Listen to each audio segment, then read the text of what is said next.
el podcast de Juan Gómez Bada, una producción de Intelivoz.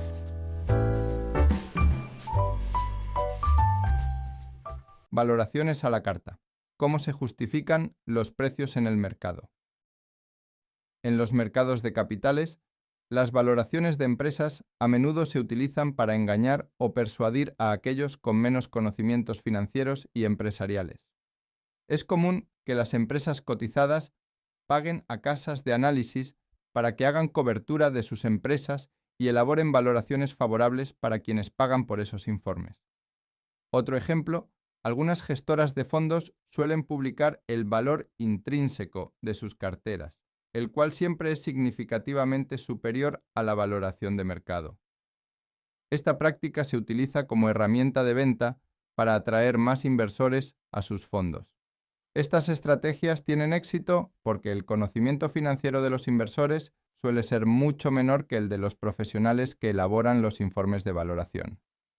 Los valoradores tienen un amplio margen de maniobra para justificar casi cualquier precio debido a que las valoraciones dependen de estimaciones de beneficios a muy largo plazo, varias décadas, un horizonte temporal en el que es prácticamente imposible hacer predicciones precisas.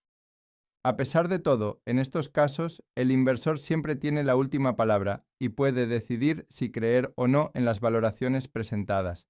Nadie le obliga a comprar acciones o suscribir un fondo específico. Sin embargo, en las ofertas públicas de adquisición, OPAs, de exclusión, las valoraciones se vuelven vinculantes. Un experto independiente determina el valor de las acciones y muchos inversores, que no pueden o no quieren quedarse con activos no cotizados, se ven obligados a vender a ese precio. Esto es comparable a que alguien valore tu casa y te obligue a venderla a ese precio sin posibilidad de negociación. En el caso de las acciones, las valoraciones pueden variar enormemente dependiendo del valorador, creando una situación injusta para el vendedor. Lo que para un valorador puede valer 1.000 para otro, puede valer 10, o incluso nada porque argumenta que los pasivos son superiores a los activos y que la generación de beneficios futuros es incierta. En resumen, los inversores pueden verse obligados a vender sus acciones a un precio que no desean, decidido por un experto pagado por quien compra las acciones. Aunque el trabajo del experto es minuciosamente revisado por el supervisor, las valoraciones se basan en estimaciones de beneficios futuros proporcionadas por quien paga el informe, lo que influye significativamente en el precio final. En un modelo de valoración, si se bajan ligeramente las estimaciones de ingresos o márgenes de beneficio, el precio de las acciones se desploma, llegando incluso a poner la empresa en quiebra técnica, pero quedaría muy mal no entregar nada a los accionistas. Entonces, en la práctica, ¿cuánto se suele pagar cuando ya se cuenta con el 75% de los derechos de voto para aprobar en junta la exclusión? La voluntad.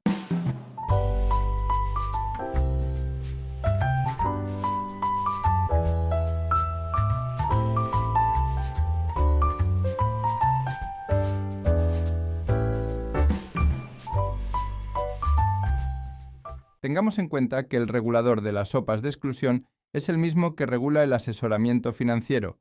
Curiosamente, el asesoramiento se considera no independiente cuando el asesor recibe ingresos del vendedor del producto financiero, aunque se neteen dichos ingresos de la factura cobrada al cliente. Es decir, un asesor que trata de hacer su mejor trabajo para el cliente, que le ahorra costes, porque él no puede influir en el precio de los productos, que es absolutamente transparente y que pierde sus ingresos si pierde al cliente, es un asesor no independiente. Sin embargo, un valorador pagado por el comprador, por quien controla la sociedad a excluir y que acaba aumentando su participación en el capital al precio que dice el valorador, es un experto independiente. Ese experto tiene un incentivo clarísimo. Cuanto más bajo consiga justificar el precio de las acciones para su cliente, más clientes tendrá. Llamar independiente a este experto es engañoso y perjudica a los inversores minoritarios. El supervisor debería exigir un cambio urgente en esta norma para proteger mejor a los inversores. La mejor solución es sencilla. Las partes deben ponerse de acuerdo en el precio, y si no hay acuerdo, no debería haber exclusión. Si la mayoría de los inversores a los que se dirige la oferta, aunque solamente sean un 10% o un 20% del capital, rechazan el precio de la OPA de exclusión, no debería haber exclusión, venta obligada. De la misma manera que si no hay acuerdo, no hay OPV u OPS para salir a cotizar. Por otro lado, el mínimo de liquidez exigido para salir a cotizar debería mantenerse hasta el último día de cotización de una empresa.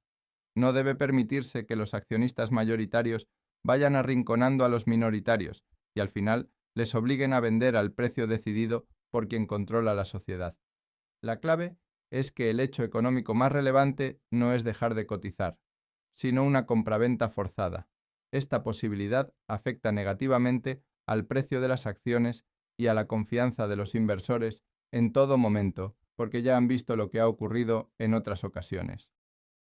Es razonable que cuando la mayoría de los inversores acepta una OPA de exclusión, los inversores restantes tengan que vender a ese precio o quedarse en una sociedad no cotizada. Al menos, en ese caso, el precio estará aceptado por la mayoría de los vendedores y no será el decidido por un experto pagado por el comprador. ¿Cuántas más OPAs de exclusión tendrán que soportar los inversores bajo esta normativa? Es esencial que se realicen cambios para proteger mejor a los inversores minoritarios y garantizar prácticas más justas que generen confianza en el mercado.